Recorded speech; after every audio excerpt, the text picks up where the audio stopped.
Hello guys, welcome back to my channel. तो चलिए चलते हैं अपने नेक्स्ट 5 क्वेश्चंस की तरफ और इन 5 क्वेश्चंस कंप्लीट करने के बाद आप इन टोटल 50 क्वेश्चंस को कवर कर लिए होंगे।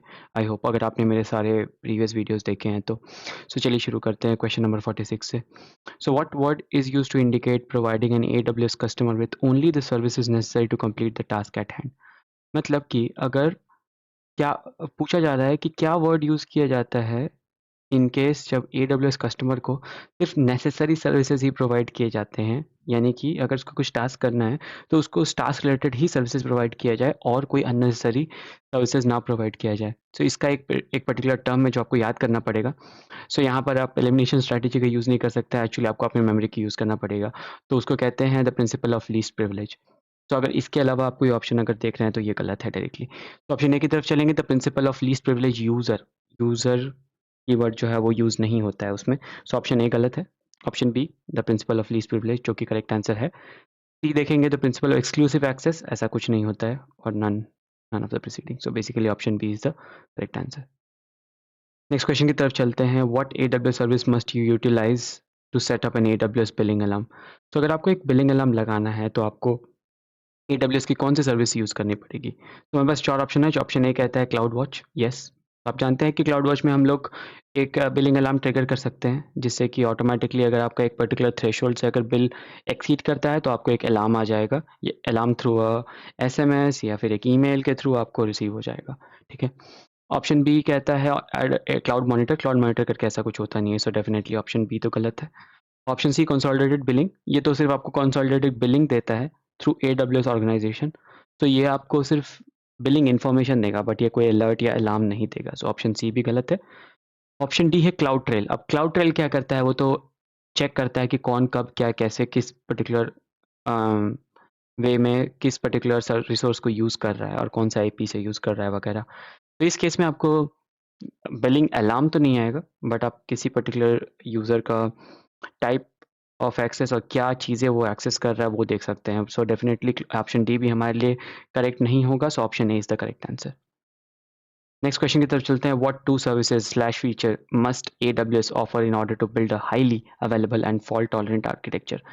यानी कि अगर एडब्ल्यूएस में अगर आप एक ऐसा फीचर बिल्ड करना चाहते हैं जो कि एक बहुत ही हाईली अवेलेबल हो और फॉल्ट टॉलरेंट हो, तो आप किस 2 चीज़ों का यूज़ करेंगे इसमें में से? तो ऑप्शन ए करता है elastic load balancer, definitely yes, क्योंकि इलास्टिक लोड बैलेंसर क्या करेगा कि अगर मान लीजिए आपका एक इंस्टेंस खराब हो जाता है या फिर अगर इनहेल्दी स्टेट में चला जाता है, तो वो ऑटोमैटिकली दूसरे इंस्टेंस को सारा ट्रैफ़िक को भेजना चालू कर देगा। So yes, highly fault tolerant के लिए हमारा ईएलबी काम आएगा। क्लाउड फ्रंट हमें कुछ हेल्प नहीं करेगा क्योंकि वो तो एक सीडीएन नेटवर्क है, कंटेंट डिलीवरी नेटवर्क है, सो यहाँ पर तो वो हेल्प नहीं करेगा। Option C elastic cache, caching भी यहाँ पर हेल्प नहीं आएगी क्योंकि मान लीजिए अगर सर्वर ही डाउन हो गया तो फिर कैशिंग का क्या ही हेल्प होगा आपको एंड पे।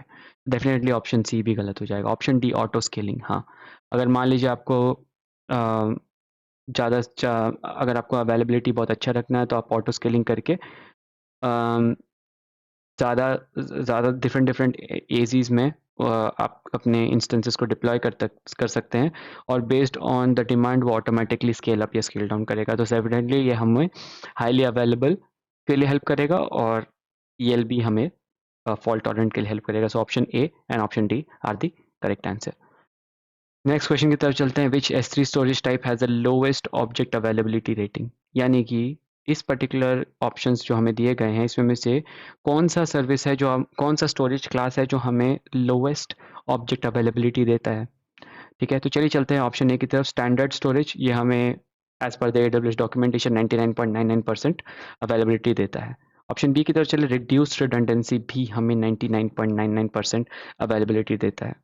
ऑप्शन सी इनफ्रीक्वेंट एक्सेस, तो ये मोस्ट प्रोबेबल करेक्ट आंसर है क्योंकि ये हमें 99.90% अवेलेबिलिटी प्रोवाइड करता है। सो ये एक करेक्ट ऑप्शन हो सकता है। और ऑप्शन डी की तरफ चलते हैं, they all have the same availability grade, नहीं, ऑप्शन डी तो गलत है क्योंकि इनफ्रीक्वेंट एक्सेस में ही 99.90% अवेलेबिलिटी होता है। So definitely option C is the correct answer. तो लास्ट क्वेश्चन की तरफ चलते हैं, what are the advantages of Dynamo DB. हमें बताना है कि डायनेमो डीबी की एडवांटेजेस क्या है। सो आप जानते हैं डायनेमो डीबी हमारा NoSQL डेटाबेस होता है, ठीक है, बट ये एक्सक्लूसिवली अमेजोन के द्वारा क्रिएट किया हुआ डेटाबेस है और NoSQL टाइप स्टोरेज। तो चलिए देखते हैं कौन सा करेक्ट ऑप्शन है और कौन सा एडवांटेजेस के अंदर में फॉल करेगा। सो ऑप्शन ए कहता है support a variety of well known NoSQL database engine including MariaDB and Oracle NoSQL। नहीं। तो बेसिकली DynamoDB एक एक्सक्लूसिव अमेजोन की सर्विस है, सो वो कोई और particular NoSQL database engine like MariaDB और Oracle NoSQL सपोर्ट नहीं करता है। वो अपना आइसोलेटेड सर्विस है provided by Amazon. So option A गलत हो जाता है. Option B, throughput capacity is automatically scaled. Yes, as you know, Amazon DynamoDB fully managed database है, so वो throughput capacity automatically scaled Amazon की तरफ से किया जाता है. C है latency in a single digit millisecond. Yes, ये भी एक property है DynamoDB की. So option B और option C तो correct लग रहा है. और D, capability with both the document and की वैल्यू स्टोर डेटा मॉडल्स। सो इसमें दोनों की कैपेबिलिटी होती है, डॉक्यूमेंट भी आप स्टोर कर सकते हैं और की वैल्यू स्टोर भी रख सकते हैं। सो हमारा करेक्ट आंसर होगा option B, option C and option D.